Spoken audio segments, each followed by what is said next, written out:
এর আগেও একদিন আমলকির ক্যান্ডি বানিয়ে দেখিয়েছিলাম, বাট এই যে পদ্ধতিটা আজকে শেয়ার করছি এটা একটু অন্যরকমভাবে দেখাচ্ছি।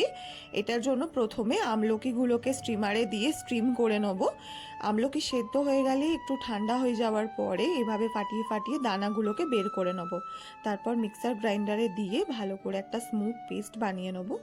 দিয়ে কড়াটা আঁচে বসিয়ে এর মধ্যে আমলকির পেস্টটা ঢেলে নাড়িয়ে নিয়ে দিয়ে দেবো চিনি।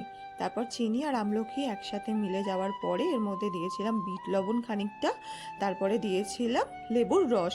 সব কিছু মিশিয়ে নিয়ে এর মধ্যে আমরা দিয়ে দিয়েছিলাম কর্নফ্লাওয়ারের স্লারি। ভালো করে নাড়িয়ে চাড়িয়ে নিয়ে এর মধ্যে দিয়েছিলাম অল্প একটুখানি ঘি।